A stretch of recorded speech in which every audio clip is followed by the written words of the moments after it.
All right, welcome to The Explainer. Today, we're doing something interesting. We're essentially opening up a time capsule. Donald J. Trump's 2009 book, Think Like a Champion. Now, our goal here is to neutrally unpack the core philosophies on business and life from this, pre-presidency success manual.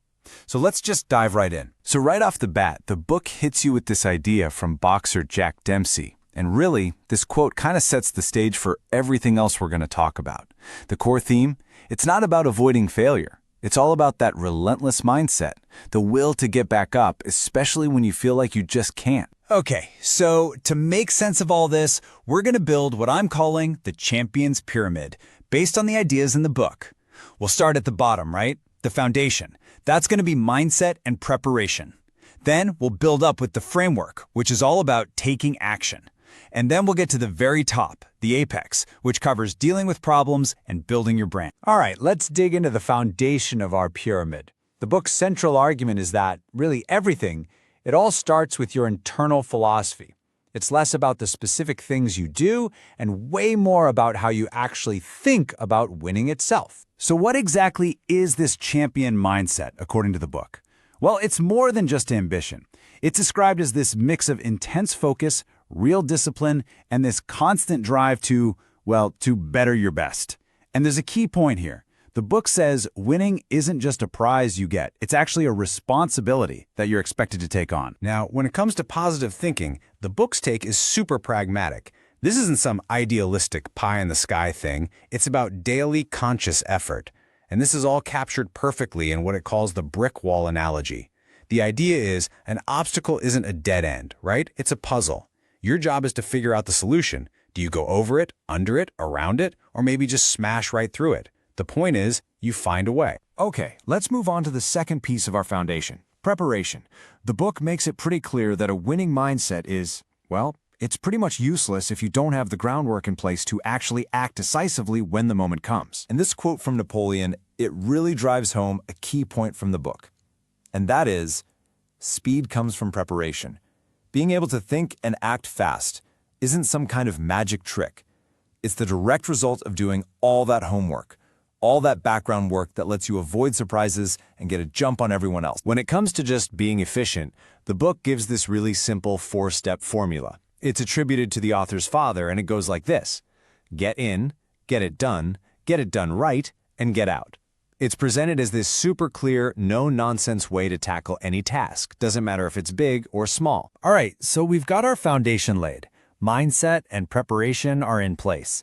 Now we start building the framework of the pyramid. And this part is all about one thing: turning your thoughts into actual, tangible results.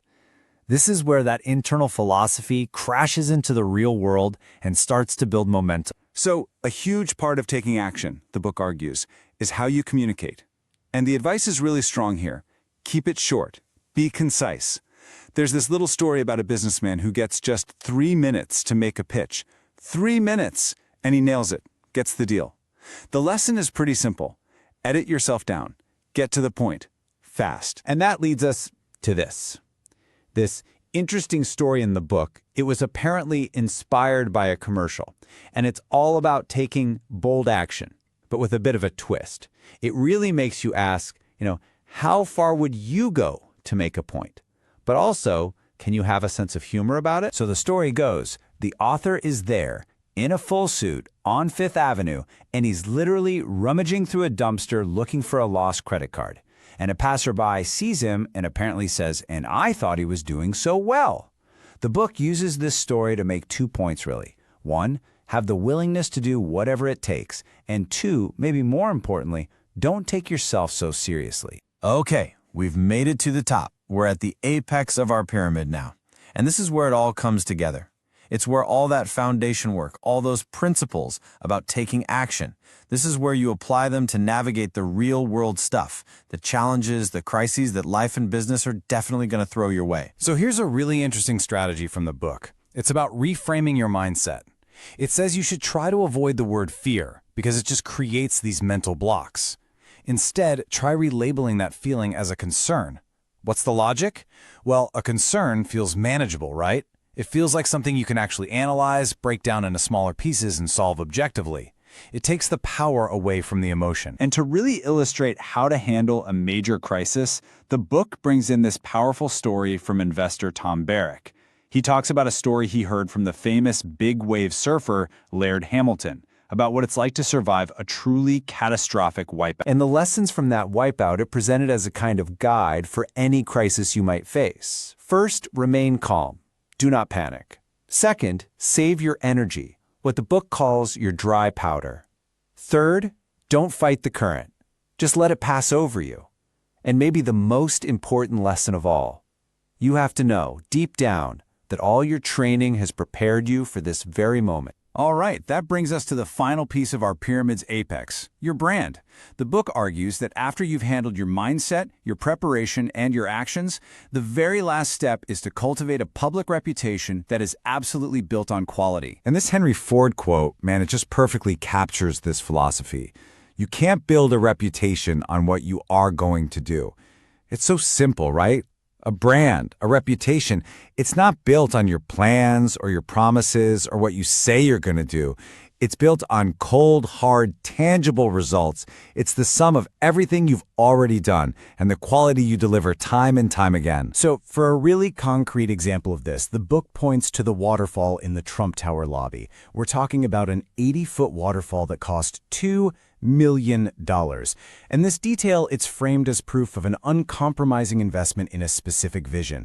The whole point was to establish a signature standard of quality right from the moment you walk in. So, if you're going to build a reputation, what qualities should you focus on? The book boils it all down to 3 key words that the author apparently looks for in letters of recommendation. They are responsible, professional, and loyal.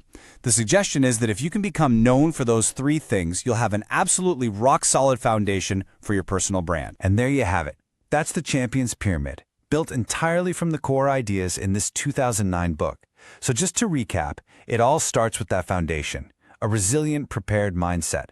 From there, you build the framework with direct, bold action. And it's all topped off with the apex, solving problems calmly and building a brand that screams quality. But the book doesn't just end there. It leaves us with this final, really provocative challenge, a question for you to ask yourself. It's all about looking inward at your own untapped potential. It asks, what lies within you? Do you know the full extent of your abilities yet? That's a pretty powerful question to chew on. Thanks for joining me on The Explainer.